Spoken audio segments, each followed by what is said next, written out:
एक समय की बात है। शांत और हरे भरे छोटे से गांव चंद्रपुर में दो सगी बहनें रहती थीं। बड़ी बहन राधा और छोटी बहन मीरा। राधा कम पढ़ी लिखी थी, इसलिए उसकी शादी गांव के ही एक गरीब मजदूर विजय से कर दी गई। विजय दिन रात दूसरों के खेतों में मजदूरी करता था और राधा पास पड़ोस के घरों में बर्तन मांजने, झाड़ू पोंछा लगाने का काम करती थी। पति पत्नी दोनों की मेहनत इतनी कड़ी थी कि किसी तरह उनका घर का चूल्हा रोज जल पाता, बस पेट भरने जितना ही।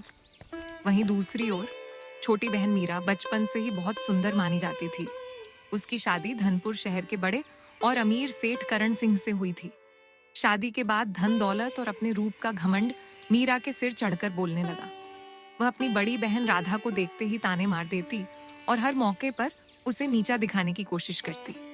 जब भी राधा उसके विशाल महल जैसे घर में जाती, मीरा की कड़वी बातें उसके दिल को गहरे तक घायल कर देती। एक सुबह राधा अपने काम पर जाने के लिए अंधेरा हटते ही घर से निकली। रास्ते में अचानक उसकी मुलाकात मीरा से हो गई। मीरा ने उसे ऊपर से नीचे तक तिरस्कार भरी नजर से देखा, नाक से कोड़ी और बोली, अरे दीदी, तुम्हें देखकर सच में समझ आता है कि गरीबी इंसान को कितना बदल देती है। ये तुम्हारे हाथ देखो, कितने खुरदुरे, काले और थके हुए लग रहे हैं, जैसे रोज की मजदूरी ने सारी चमक ही छीन ली हो। और ये कपड़े, लगता है न जाने कितने बरसों से नए कपड़े देखे तक नहीं। सच कहूं तो तुम्हारी हालत देखकर मन ही उदास हो जाता है। मीरा की चुभती हुई बातों के बावजूद राधा ने गहरी सांस ली। उसने अपनी आंखों में उठते दर्द को भीतर ही दबाया और बड़े शांत, संयमित स्वर में जवाब दिया, हाँ मीरा, हम गरीब सही हैं, पर मेहनत की ईमानदार रोटी खाते हैं। भगवान ने जो दिया है उसी में सच्चे मन से खुश रहना हमने सीख लिया है और इसी में हमारी असली शांति बसती है। राधा की शांत बातों को सुनकर मीरा ने तिरछी नजर से उसे घूरा, फिर अचानक जोर से ठठाकर हंस पड़ी, जैसे उसे राधा की सादगी मजाक लग रही हो, और बोली, हाँ हाँ, खुशी तो तुम्हारे चेहरे पर ऐसे चमक रही है जैसे कोई बड़ा पुरस्कार जीत लिया हो। वैसे सच कहूं तो मुझे तो तुम जैसे गरीब लोगों से ज्यादा बातें करने की आदत भी नहीं रही। मैं और करण जी तो धनपुर के बड़े बड़े अमीर घरानों के साथ उठते बैठते हैं। हमारी दुनिया ही अलग है। तुम्हारी तरह धूल मिट्टी में सने लोग तो हमारे महल के आसपास फटकते भी नहीं। राधा की आंखों में आंसू छलक आए, लेकिन उसने अपने होंठ भींच लिए। वह कुछ नहीं बोली, बस चुपचाप सिर झुकाकर धीमे कदमों से अपने काम पर चली गई। समय अपनी रफ्तार से आगे बढ़ता रहा। एक दिन अचानक विजय की तबीयत बेहद खराब हो गई। तेज बुखार ने उन्हें इस कदर जकड़ लिया कि कई दिनों तक डॉक्टर और वैद्य के चक्कर लगाने में घर की सारी जमा पूंजी खत्म हो गई। यहाँ तक कि रसोई में अनाज का एक दाना भी नहीं बचा था। रात का सन्नाटा पसरा हुआ था। विजय खाट पर लेटे कराह रहे थे, कमजोर सांसें लेते हुए। उन्होंने बड़ी मुश्किल से अपनी आंखें खोली और हल्की टूटती हुई आवाज में बोले, राधा, मुझे लगता है अब मैं ज्यादा दिन शायद चल न पाऊं। शरीर जवाब देने लगा है और हमारे पास तो कुछ भी नहीं बचा। बच्चे भी 2 दिनों से भूखे सो रहे हैं। ये सोचकर दिल और भारी हो जाता है। विजय की टूटती आवाज सुनकर राधा का दिल कांप उठा। उसने कांपते हाथों से अपनी आंखों के आंसू पोंछे, खुद को संभालने की कोशिश की और धीमे थमे हुए स्वर में कहा, ऐसा मत बोलो विजय, हिम्मत मत हारो। मैं किसी ना किसी तरह जरूर इंतजाम कर लूंगी। कल सुबह मैं अपनी छोटी बहन मीरा के घर जाऊंगी और उससे थोड़े पैसे मांगूंगी। मुझे यकीन है वह अपनी बहन होने के नाते मना नहीं करेगी। अगली सुबह राधा ने अपने सबसे अच्छे पुराने लेकिन साफ सुथरे कपड़े पहने और भारी मन से मीरा के विशाल महल की ओर चल दी। उम्मीद और घबराहट दोनों उसके कदमों में बंधी हुई थीं। महल पहुंचकर उसने दरवाजे पर दस्तक दी। संयोग से मीरा वहीं खड़ी थी। राधा को देखते ही उसने भौहें सिकोड़ ली और तिरस्कार भरे अंदाज में मुंह बना लिया। अरे दीदी, आज फिर क्या बात हो गई? इस बार किस काम से चली आई हो? उम्मीद है फिर से कोई परेशानी लेकर तो नहीं आई? मीरा, विजय की तबीयत बहुत ही खराब है। हालत दिन ब दिन बिगड़ती जा रही है। इलाज में सारी जमा पूंजी खत्म हो चुकी है। बस थोड़े से पैसे उधार दे दो, मैं जैसे तैसे बाद में चुका दूंगी। भगवान के लिए मदद कर दो। राधा की बात सुनकर मीरा ने होठों पर बनावटी सहानुभूति लाई, आंखें दिखावटी चिंता से फैलाईं और नाटकीय अंदाज में सिर हिलाते हुए बोली, ओहो दीदी, ये तो वाकई बहुत बुरी बात है। बहुत अफसोस हुआ सुनकर। लेकिन अभी तो करण जी सारा कैश लेकर धनपुर की जमीन खरीदने गए हैं। घर में 1 रुपया तक नहीं बचा। तुम अगर पहले आ जाती तो शायद कुछ मदद हो भी जाती। और वैसे भी मैं अगर हर गरीब रिश्तेदार का खर्च उठाने लग जाऊं तो मेरा अपना घर कैसे चलेगा, है ना? है मीरा, थोड़ा बहुत तो तेरे पास कहीं ना कहीं होगा ना। बस कुछ 100 रुपए ही दे दे, बच्चों का पेट भर जाए और विजय की दवा आ जाए, यही काफी है मेरे लिए। अरे दीदी, मेरा दिल कितना बड़ा है ये तो तुम अच्छी तरह जानती हो। लेकिन अभी सच में मेरे पास 1 रुपया भी ढीला करने लायक नहीं है। हालात ऐसे हैं कि चाहकर भी मदद नहीं कर सकती। राधा की आंखों से आंसू खुद ब खुद लुढ़क पड़े, लेकिन उसने फिर भी कोई शब्द नहीं निकाला। वह पूरी तरह टूटे मन से चुपचाप मुड़ गई और धीमे कदमों से घर की ओर लौट आई। मीरा ने आज तक किसी भी मुश्किल घड़ी में उसकी जरा सी भी मदद नहीं की थी। ये कड़वी सच्चाई फिर से दिल में चुभ गई। घर पहुंचकर राधा खामोशी से खाट पर बैठ गई और मन में सोचने लगी, चलो अब बड़े भैया के पास जाती हूँ। वे जरूर मेरी बात समझेंगे और मदद भी करेंगे। आखिर उन्होंने हमेशा हमें अपने बच्चों जैसा ही माना है। राधा उम्मीद की आखिरी किरण थामे अपने बड़े भाई के घर पहुंची। थके कदमों से उसने दरवाजे पर दस्तक दी और सामने उसकी भाभी खड़ी थी, चेहरे पर हल्की हैरानी और नजर में एक ठंडी सी दूरी लिए हुए। भाभी, भैया घर पर हैं क्या? मुझे उनसे जरूरी बात करनी है, बहुत जरूरी। नहीं रे, भैया तो शहर गए हैं काम से और शाम तक लौटेंगे भी नहीं। अगर कोई बहुत जरूरी बात है तो मुझे ही बता दे, मैं ही सुन लेती हूँ। भाभी, हमें कुछ पैसों की बहुत सख्त जरूरत है। विजय की तबीयत बेहद खराब है, हालत हर घंटे बिगड़ती जा रही है। राधा की बात सुनते ही भाभी के चेहरे का रंग बदल गया। उसने तुरंत तीखे अंदाज में मुंह बनाया, जैसे कोई बोझिल बात सुन ली हो, और आंखों में हल्की झुंझलाहट साफ झलकने लगी। देख राधा, तू खुद जानती है कि भैया घर पर नहीं है और मैं अपने आप कोई बड़ा फैसला नहीं ले सकती। वैसे भी हमारे घर में भी ढेरों खर्चे चल रहे हैं। हर किसी की मदद करते फिरना हमारे बस की बात नहीं है, समझी? भाभी, कसम खाती हूँ, जैसे ही हालात थोड़े भी ठीक हुए मैं 1-1 रुपया वापस लौटा दूंगी। बस अभी थोड़ी मदद कर दो, यही विनती है मेरी। मैंने एक बार कह दिया ना, पैसे बिल्कुल नहीं है। अब बार बार वही बात दोहराने का कोई मतलब नहीं। और कुछ सुनना है क्या? राधा की आंखों से आंसू बहते रहे। वह चुपचाप लौटकर अपने झरझर घर के सामने बैठ गई। मन भारी, हालात अनजान। सर्दियों की कड़कड़ाती दोपहर थी। ठंडी हवा हड्डियों में चुभ रही थी।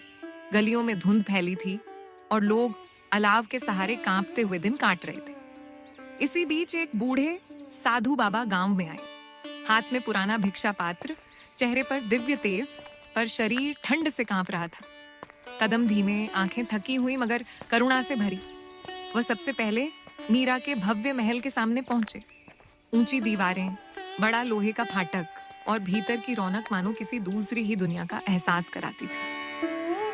बेटा, कुछ भिक्षा दे दो। कई दिनों से पेट में एक दाना भी नहीं गया, तन भी ठंड से कांप रहा है। महल का नौकर गुस्से से तमतमाता हुआ बाहर आया और जोर से चिल्लाया, चले जाओ यहाँ से भिखारी, बार बार आकर परेशान मत करो। ये कोई धर्मशाला या दान पुण्य का अड्डा नहीं है। साधु बाबा नौकर की कड़वी बात सुनकर निराश हो गए। भिक्षा पात्र सीने से चिपकाए वे ठिठुरते कदमों से आगे बढ़ते रहे। ठंड उनके भीतर तक उतर चुकी थी। कुछ दूर चलकर वे राधा की छोटी मिट्टी की झोपड़ी तक पहुंचे। टूटी दीवारें, बुझी राख, दरवाजे पर धुंध की परत। साधु ने कांपती आवाज में पुकारा, बेटी, कुछ खाने को मिलेगा? कई दिन से पेट खाली है। राधा ने साधु बाबा की थकी आवाज सुनते ही झटपट बाहर आकर उन्हें सहारा दिया। और तुरंत अपनी झोपड़ी की थोड़ी सी छांव में बड़े आदर से बिठाया। बाबा, मेरे पास ज्यादा कुछ नहीं है, पर जो थोड़ा बहुत है वह मैं पूरे दिल से देती हूँ। आपके भूखे पेट को राहत मिल जाए, बस यही काफी है। वह तुरंत अंदर गई और अपने पास बचा हुआ थोड़ा सत्तू, थोड़ा सा गुड़ और एक लोटा पानी ले आई।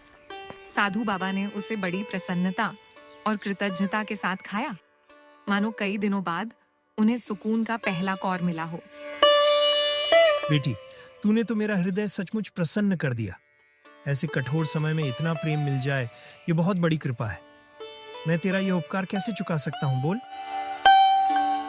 बाबा, मेरे पति कई दिनों से बहुत बीमार पड़े हैं। मैंने गांव के हर दरवाजे पर मदद मांगी, पर किसी ने एक बार मुड़कर भी नहीं देखा। बस आप उन्हें जल्दी स्वस्थ होने का आशीर्वाद दे दीजिए। मुझे सच में और कुछ नहीं चाहिए, यही मेरे लिए सबसे बड़ा वरदान होगा। साधु बाबा ने धीमे से अपनी पुरानी झोली में हाथ डाला। झोली खड़खड़ाई और अगले ही क्षण उन्होंने उसमें से एक छोटा सा लेकिन अजीब तरह से चमकता हुआ मिट्टी का घड़ा बाहर निकाला, मानो साधारण घड़ा न होकर उसमें कोई दिव्य तेज छिपा हो। बेटी, ये घड़ा तेरे लिए एक वरदान है। इसे अपने घर में सम्मान से रख देना। जैसे ही यह तेरी चौखट के भीतर जाएगा, तेरे सारे दुख कष्ट धीरे धीरे दूर होने लगेंगे। और याद रखना, इस घड़े में से जो भी निकलेगा वह तेरे अच्छे कर्मों और सच्चे दिल का ही फल होगा। राधा ने आश्चर्य से पूछा। उसकी आंखों में भोली जिज्ञासा साफ झलक रही थी। पर बाबा, मैं इस घड़े का क्या करूंगी? मेरे पास पहले से ही घड़े हैं। ये कोई साधारण घड़ा नहीं है बेटी। याद रखना, ये तेरे कर्मों का फल देगा। अच्छे कर्म करेगी तो घड़ा तुझे वरदान देगा, और यदि मन में लालच आया तो यही घड़ा परीक्षा भी लेगा। इतना कहते ही साधु बाबा रहस्यमयी ढंग से गायब हो गए। राधा घड़ा लेकर घर आई। जैसे ही उसने घड़ा कमरे में रखा, अचानक विजय की तबीयत बिल्कुल ठीक हो गई। वह खाट से उठकर खड़े हो गए, जैसे महीनों की बीमारी पल भर में दूर हो गई हो। राधा, अभी तो मुझे उठने की भी ताकत नहीं थी। अब तो मैं बिल्कुल स्वस्थ महसूस कर रहा हूँ। ये कैसे हुआ? राधा ने उत्साहित होकर विजय को सारी घटना बता दी। कैसे साधु बाबा आए, कैसे उन्होंने भोजन किया और कैसे यह रहस्यमयी घड़ा आशीर्वाद में दिया। दोनों ने मिलकर सावधानी से घड़े का लाल कपड़ा हटाया। कपड़ा हटते ही घड़े के भीतर से सोने के सिक्के झरने की तरह बाहर गिरने लगे, मानो कोई अदृश्य स्रोत लगातार उन्हें उंडेल रहा हो। विजय और राधा दोनों स्तब्ध रह गए। आंखें फैल गईं, हाथ कांपने लगे। उनकी झोपड़ी में पहली बार इतना तेज, चमकदार, सुनहरा प्रकाश फैल गया था। हे भगवान, यह तो सचमुच चमत्कारी घड़ा है। साधु बाबा कोई साधारण मनुष्य नहीं थे, वे तो भगवान का ही रूप थे। विजय। हाँ राधा, अब हमारा खुशियों भरा समय शुरू होने वाला है। राधा समझदार और दूरदर्शी थी। उसने सोचा कि अचानक मिला धन फिजूल खर्च करना सही नहीं। ठंड के मौसम में गांव वाले कुछ चटपटा तीखा खाने को तरस रहे थे। राधा के मन में विचार आया, वह ऐसी पानी पूरी बेचेगी जो मुंह में जाते ही फूट जाए, तीखी, खट्टी और मीठी स्वाद वाली, और पेट को भी सुकून दे। थोड़े से सोने के सिक्के लेकर वह गांव के बड़े सेठ के पास पहुंची। सेठ जी, मैं पानी पूरी का ठेला लगाना चाहती हूँ। क्या आप मुझे उधार पर एक अच्छा सा ठेला, साफ बर्तन, बढ़िया मसाले, इमली, चने, आलू और बाकी जरूरी सामान दे देंगे? आपका यह उपकार मैं कभी नहीं भूलूंगी। सेठ राधा की मेहनत, ईमानदारी और उसके संघर्षों को लंबे समय से देखता आ रहा था, इसीलिए उसके मन में उसके लिए सम्मान भी था। अरे बहन, चिंता मत करो, तुम बस मेहनत और सच्चाई से काम करना। मैं तुम्हें हर बार सबसे बढ़िया और भरोसेमंद सामान दूंगा। राधा ने एक चमकदार नया ठेला बनवाया। ऊपर नीली बड़ी छतरी और नीचे कतार में सजे भारी पीतल के बर्तन। उसने पूरे मन से मेहनत करके ऐसा जबरदस्त पानी तैयार किया। मिर्च का तीखापन, इमली की खटास और गुड़ की मीठी महक, सब कुछ बिल्कुल संतुलित। पहले ही दिन उसने गांव के चौराहे पर ठेला जमाया। जैसे ही घंटी बजाई, बच्चे उछलते हुए आए, युवक युवतियां दौड़ पड़े और घर की औरतें भी लपक कर पहुंची। जिसने सबसे पहली प्लेट चखी, वह उत्साह से बोला, अरे वाह राधा दीदी, ये तो कमाल का जादू है। ऐसा जबरदस्त स्वाद तो सपने में भी कभी नहीं चखा। दूसरे ग्राहक ने स्वाद मुंह में घुलते ही उत्साह से कहा, अरे एक प्लेट से क्या होगा, मुझे तो सीधा 10 प्लेट दे दो, मजा ही आ गया। अरे वाह, ये पानी तो जीभ को छूकर सीधे दिल में उतर जाता है। कमाल का स्वाद है। कुछ ही दिनों में हाल ये हो गया कि राधा के ठेले के सामने लोगों की कतारें मुड़कर दूसरी गली तक पहुंचने लगी। शाम तक पूरा ठेला साफ और राधा की थैली नोटों से भारी हो जाती। उसकी किस्मत तेजी से चमकने लगी। ये खबर जैसे ही मीरा को लगी, उसका चेहरा गुस्से और जलन से तमतमा उठा। कल तक जो मेरे दरवाजे पर रो रही थी, आज पानी पूरी बेचकर इतनी अमीरी झाड़ रही है। विजय भी अचानक ठीक हो गया। नहीं, इसमें जरूर कुछ गड़बड़ है। मुझे हर हाल में इसका असली राज्य पता करना पड़ेगा। उस रात मीरा चोरी छिपे राधा के घर की दीवार के पास खड़ी हो गई।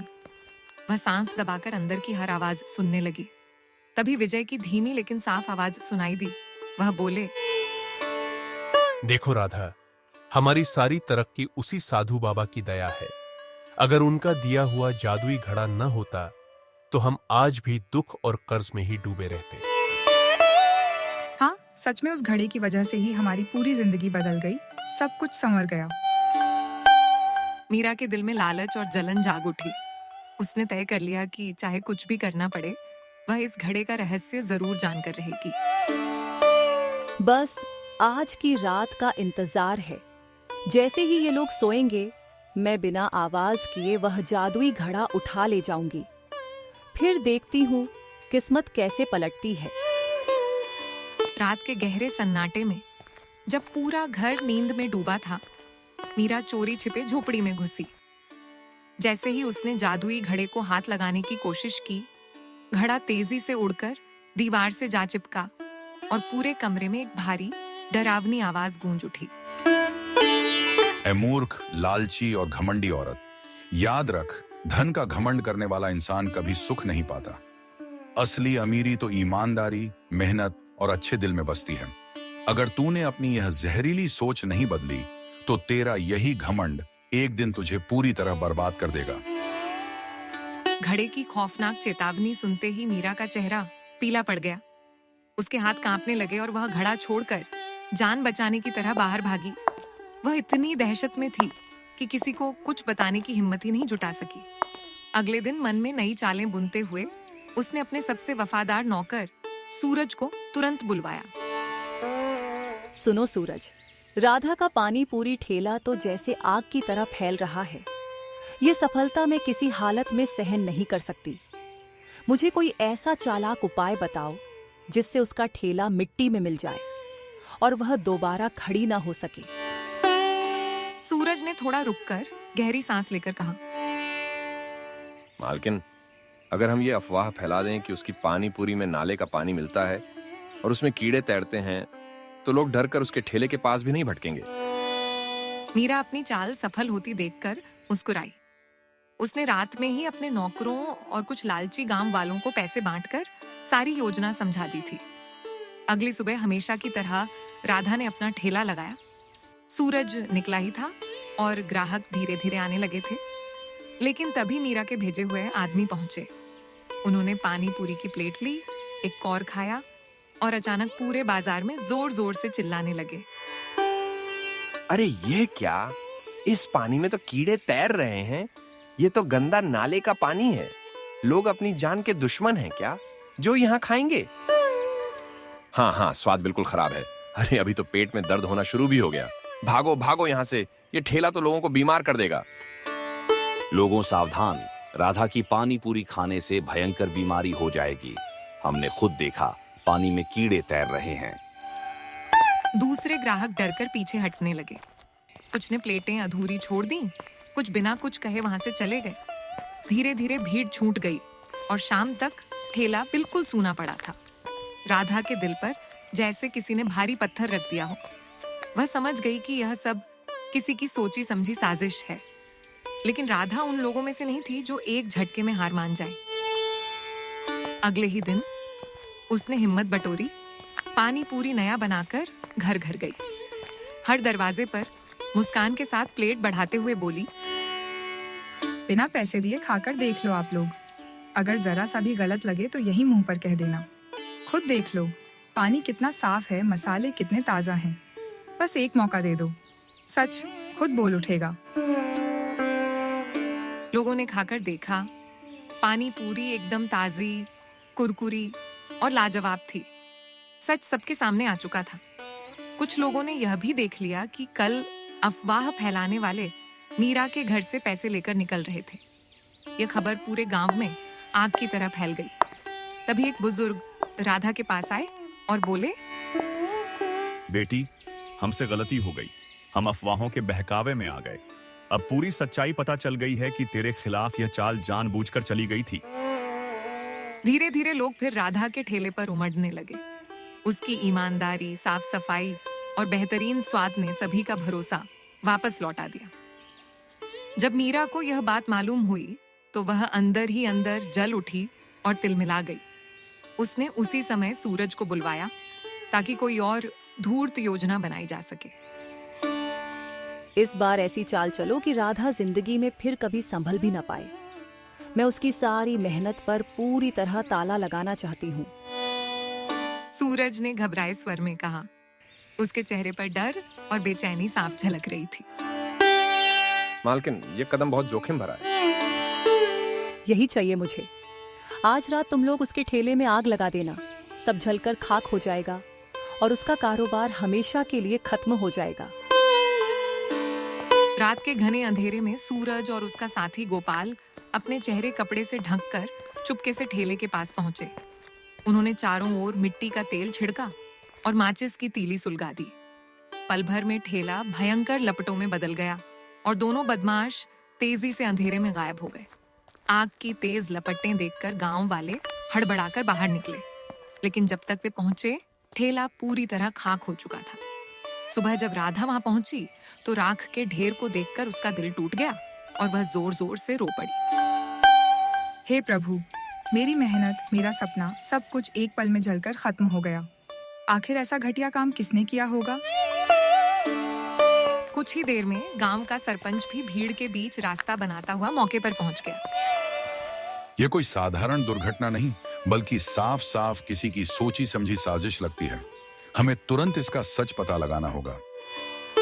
राधा ने खुद को संभाला और समझदारी से चारों ओर नजर दौड़ाई। उसने राख और जले हुए टुकड़ों में सुराग ढूंढना शुरू किया। पास की झाड़ियों में उसे एक गमछा और मिट्टी का तेल का आधा खाली डिब्बा मिला। डिब्बे पर लिखा था मीरा स्टोर्स, धनपुर, और गमछा बिल्कुल मीरा के नौकरों जैसा था।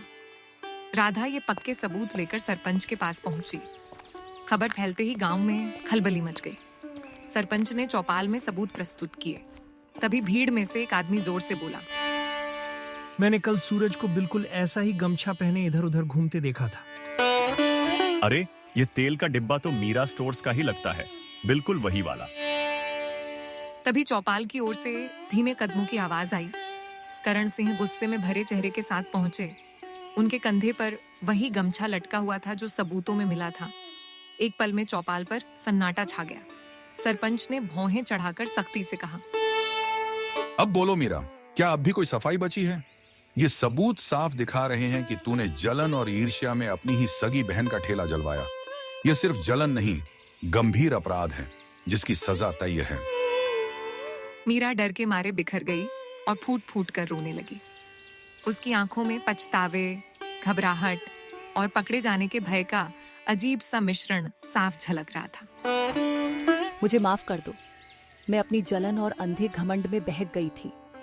मैं बस नहीं चाहती थी कि राधा किसी भी तरह मुझसे आगे बढ़ जाए। सरपंच ने बेहद गंभीर और अधिकारपूर्ण स्वर में अपना अंतिम फैसला सुनाया। अब तुम चंद्रपुर में नहीं रह सकती। तुम्हारी संपत्ति का उपयोग राधा का ठेला फिर से तैयार करने में किया जाएगा, और यह दंड हर किसी को याद दिलाएगा कि ईर्ष्या और अहंकार मनुष्य का सबसे बड़ा पतन बन जाते हैं। उसी पल राधा ने साहस जुटाकर सबके सामने बीच में अपनी बात रखी। सरपंच जी, मैं अपनी बहन पर कोई कठोर दंड नहीं चाहती। इंसान की गलतियों से बड़ा उसकी सुधरने का अवसर होता है। मीरा अपनी जलन से पहले ही बहुत कुछ खो चुकी है। मैं उसे क्षमा करती हूँ। बस वह सही राह पर लौट आए, यही मेरे लिए काफी है। मीरा रोते रोते राधा के पैरों पर गिर पड़ी। उसका पूरा शरीर कांप रहा था। पछतावे, शर्म और राहत, तीनों भाव उसके चेहरे पर साफ दिखाई दे रहे थे। उसके आंसू राधा के पैरों को भिगो रहे थे, मानो वह अपने किए गए हर पाप को धो देना चाहती हो। दीदी, मुझे माफ कर दो। मैं जलन में ऐसी अंधी हो गई थी कि अपने ही खून की दुश्मन बन बैठी। दीदी, मैं आपकी हुई हर नुकसान की भरपाई करूंगी। बस मुझे एक मौका दे दो। राधा ने उसे गले लगा लिया। गांव वालों ने राधा की दरिया दिली देखी तो सबकी आंखें भर आईं। मीरा ने राधा को अपने व्यापार में हिस्सा दे दिया। दोनों पति पत्नी मिलकर मेहनत करने लगे। राधा ठेले पर खड़ी रहती, विजय प्लेटें परोसता और मसाले तैयार करता। उनका पानी पूरी का ठेला फिर से चमक उठा। लोग दूर दूर से आते और कहते, राधा दीदी की पानी पूरी में तो सचमुच जादू है। और इस तरह मेहनत, ईमानदारी और क्षमा की जीत हुई। घमंड और जलन का अंत हुआ। दोस्तों, कैसा लगा आज का हमारा ये वीडियो? अगर अच्छा लगा हो तो लाइक, शेयर और सब्सक्राइब करना बिल्कुल मत भूलिएगा। तब तक के लिए मिलते हैं अगले वीडियो में। धन्यवाद।